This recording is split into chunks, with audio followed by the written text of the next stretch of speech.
What up, bro? Yo. What you trying to do? Shit. Let me look at I don't trust this motherfucker, boy.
Guys, this thing is freaking awesome, bro. As you've seen in the last clips, this thing inflates tires, it jump starts cars. I mean, it can do everything, bro, all in one. And look at how small this thing is. I'm sitting here holding this unit in my hands with 2 fingers. Look at it. Bro, an air inflator, a jump pack, I mean, all in one. With the LED flashlight on the front, and you can charge your phones, all of that from the side ports over here. Bro, what in the world is going on with technology, bro? Did you see me power? I just powered that entire Civic on with this jump pack. There's no battery in that car, and I just powered the whole car on with this jump pack. Like, that's freaking ridiculous, guys. Make sure y'all hit the link in the description below if y'all want to check one out and get one for yourself. And a huge shout out to Lockdoor for always supporting the channel.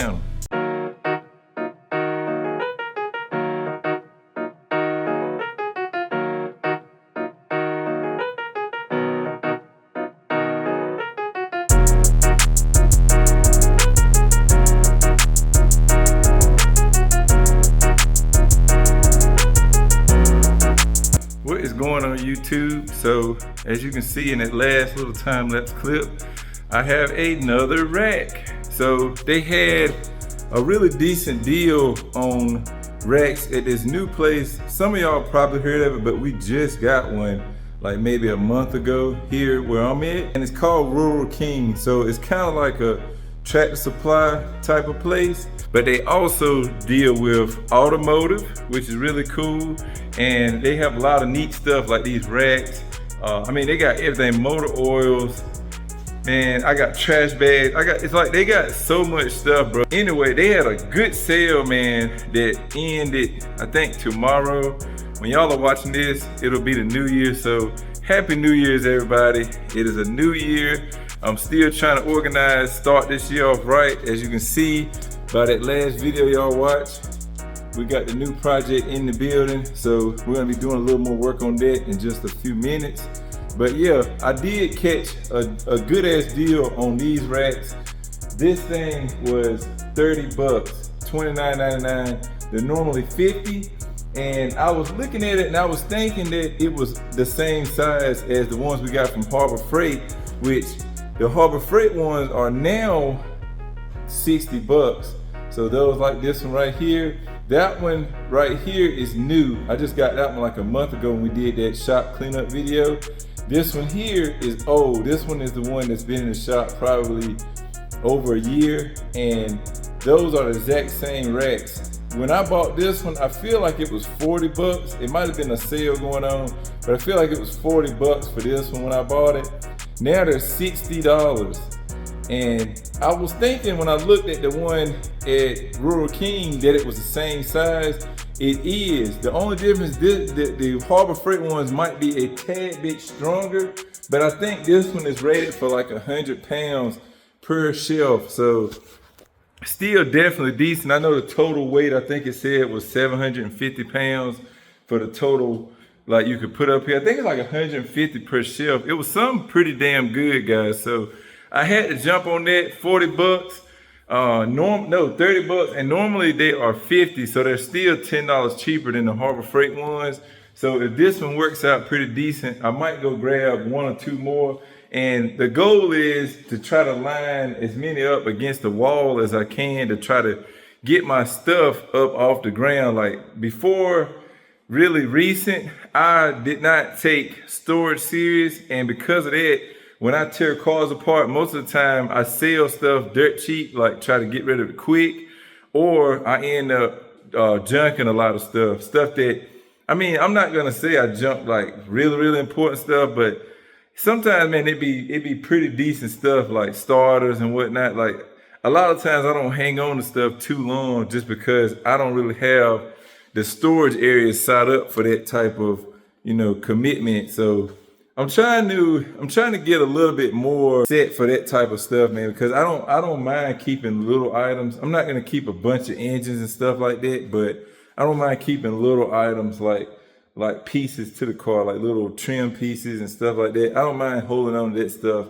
for a little while if it might have a decent return. And one thing I never BS about is wiring harnesses. As you can see, I keep those things stacked up in the railings here. I think for this video, what I'm gonna try to do is go ahead and get this car cleaned out. As you guys can see on the interior, man, it's a few good parts laying in there. It's a seat with bird doo-doo all over it in here. The rear seats have bird doo-doo all over them.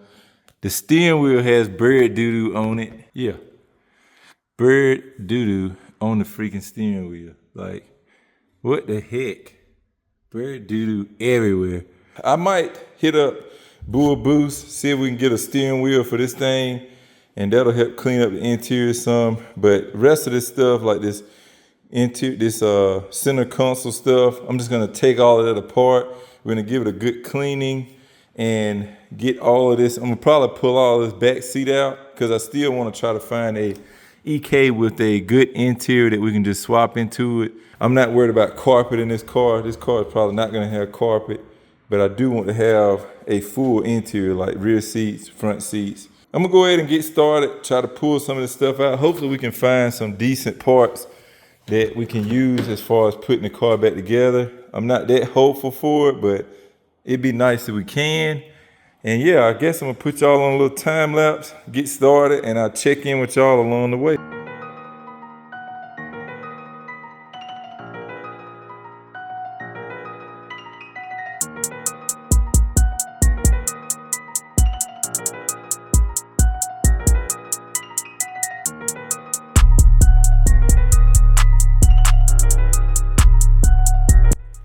So got the trunk pretty much gutted out, went on, took all that carpet out. That's not going back. Also inside we got pretty much all the interior gutted, got all the center console pieces out. And now all that's left is to pull this back seat out, as well as that whole rear deck section. I'm gonna throw all of that away. You can see the bird doo-doo. I mean, it's nasty. That shit is just disgusting, bro. So I don't even want to try to clean that. I mean, I'm sure you probably could. I'd rather just find a whole interior. These two pieces definitely look like I can clean them up and restore them. And they left a little trim ring in this one. So we can just pull that down. For those of you that don't know, that's how you do a boot cover for your shifter, with that little piece. So once this little trim ring is down, you can pull a boot over that and staple it or whatever you need to do and tuck this back up in here, and then the boot will be secured to this. So it's good, that's in there. We got the e-brake section, all of that's good. So all we gotta do is find some screws to throw all that back in once we clean it, and that section will be good to go. All that'll be left is the seat. Then we can clean this dash off, and essentially it'll be pretty straight. This car does not have a tach, so I would like to find a cluster with a tach.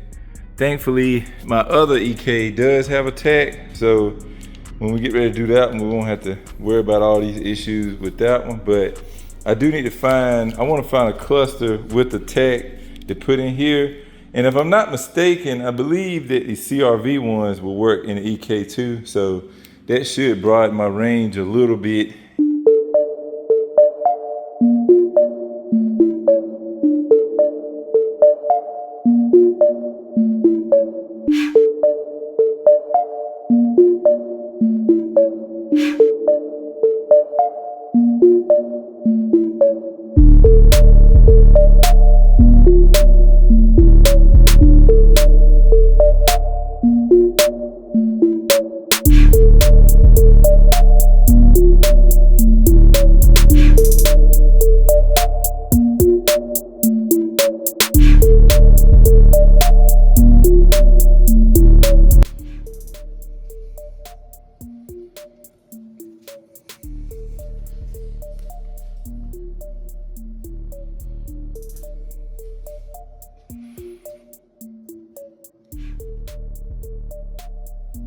Yes, sir. So we got the entire pretty much interior stripped down. I am again gonna be putting seats back in this thing all the way around. Again, this is gonna be a fun like weekend slash like just, I don't know, it's just gonna be, it's not meant to be a daily driver type of car, so it does not have to have any of the nicer amenities. It can just be kind of track purpose oriented. This thing is coming together really minty in here. We got all of that rear seat stuff took out, all this bird doo-doo-y shit is stacked over here, which I'm just gonna take this to the junkyard. I think this is pretty much where I'm gonna stop this video at for the night. I do have to start pulling this engine out, which you'll see kind of why in the next video y'all watch, so stay tuned for that. But before we close this out, man, I want to give y'all a slight rundown on the stuff that we have for it so far and my upcoming plans as far as like the next videos and the progress you should see unfold on this thing.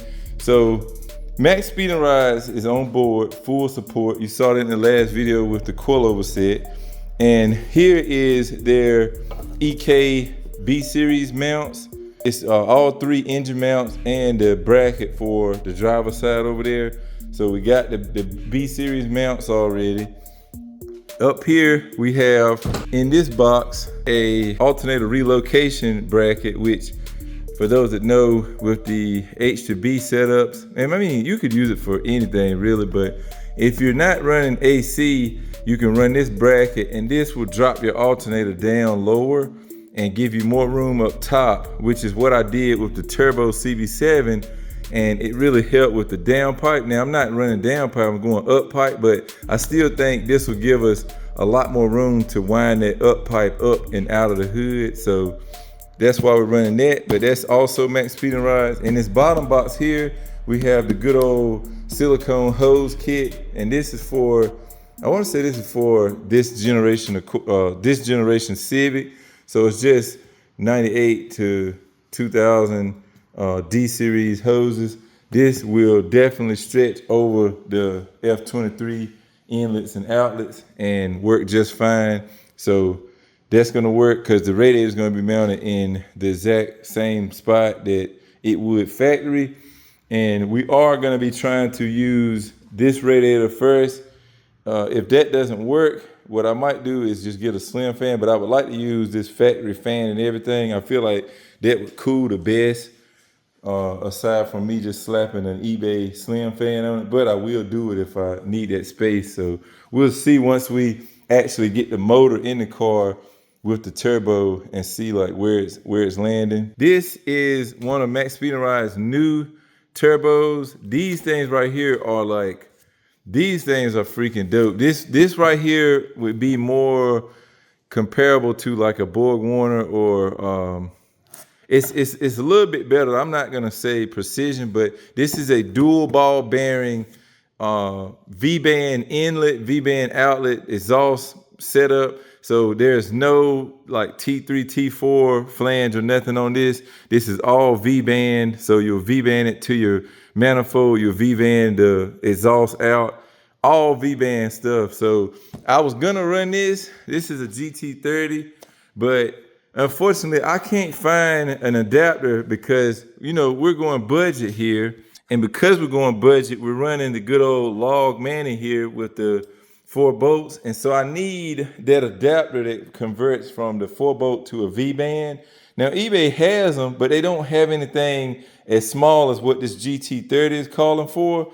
I need something more along the lines of it's a 2-inch inner diameter, about a 2.5 outer diameter V-band on it.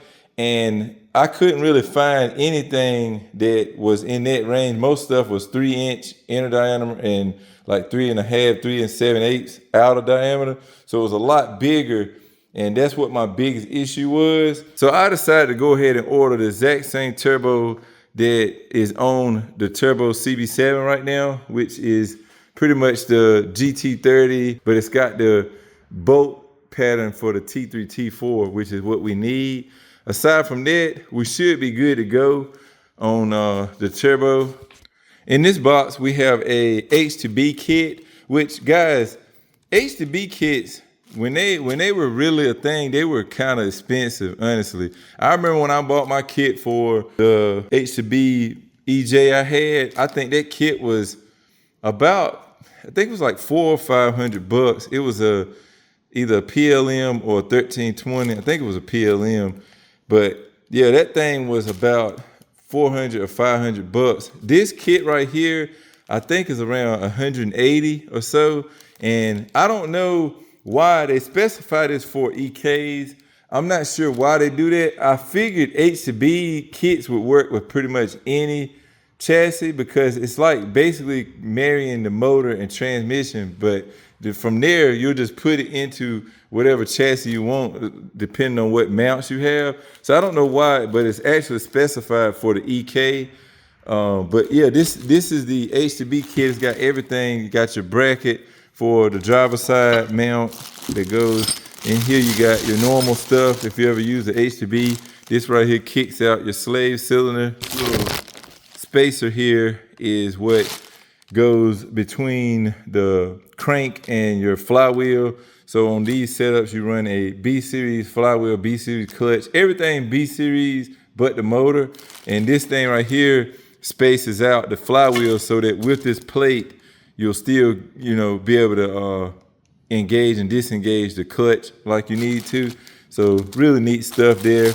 And then also, I'm not gonna unbox it, but right here, this little hump you see here, this is the bracket that will allow you to use a B-series half shaft, because you know the half shafts normally bolt to the back of the block, where the block is now going to be an FH. So we need this bracket to bolt to the block, and then from the bracket you'll bolt the actual half shaft. Again, guys, I'm going to show you all of that when we get to it. I did do all of that stuff in my last H2B as well, but it's been a little while, so some of y'all might be new and intrigued by this setup. So we're gonna be going through it again. But yeah, we got that. And then over here, I have a rear T bracket, B-Series 499 2000 Civic SI, because the EKs require that bracket. You can't use the Integra bracket for some reason. I don't know again, but for some reason you cannot use like the Integra rear T bracket that would work for normally like for EGs. You can't use that rear bracket. You have to use the SI bracket. So we got that. I also have a oil feed and return kit that's laying somewhere.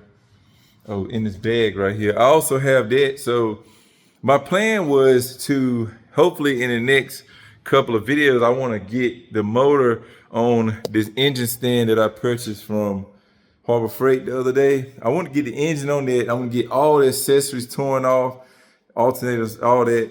And then we can mock up the turbo, clock everything how we want it. We know the cartridge has to be clocked a certain way. You know the feed has to be up top and the drain has to be at the bottom. So we can definitely do that and make sure that we can run the feed line and the drain line on the engine stand. I'm gonna pull the oil pan. We'll have Dunny weld up the bung wherever I need it at. And then from there, the whole oil system will be completely done as far as, you know, like the turbo goes. And then when we set the motor in the car, we won't have to be trying to reach to the back of the block, connect up the little cube thing that you run, or the sandwich plate, whichever one that I actually use. You won't have to be trying to reach to the back of the block to get that. We can go and put all of that on before we set the motor in the car. And then once we put the motor in the car, we can just plumb the cold side, and the exhaust are gonna be really easy, just straight up. And done deal. Same thing with the wastegate. We're gonna run both of those straight up out of the hood. Easy, simple, and man, from there, guys, it'll be done pretty much. Everything else is just like putting a motor in. Just the only difference is with turbo on it. Guys, with that being said, I'm gonna wrap this video up right here. I hope y'all enjoyed it. I hope y'all excited for the F2B turbo project. I gotta get some work done on the K project. I will catch y'all next time. Remember, respect all bills. Peace out.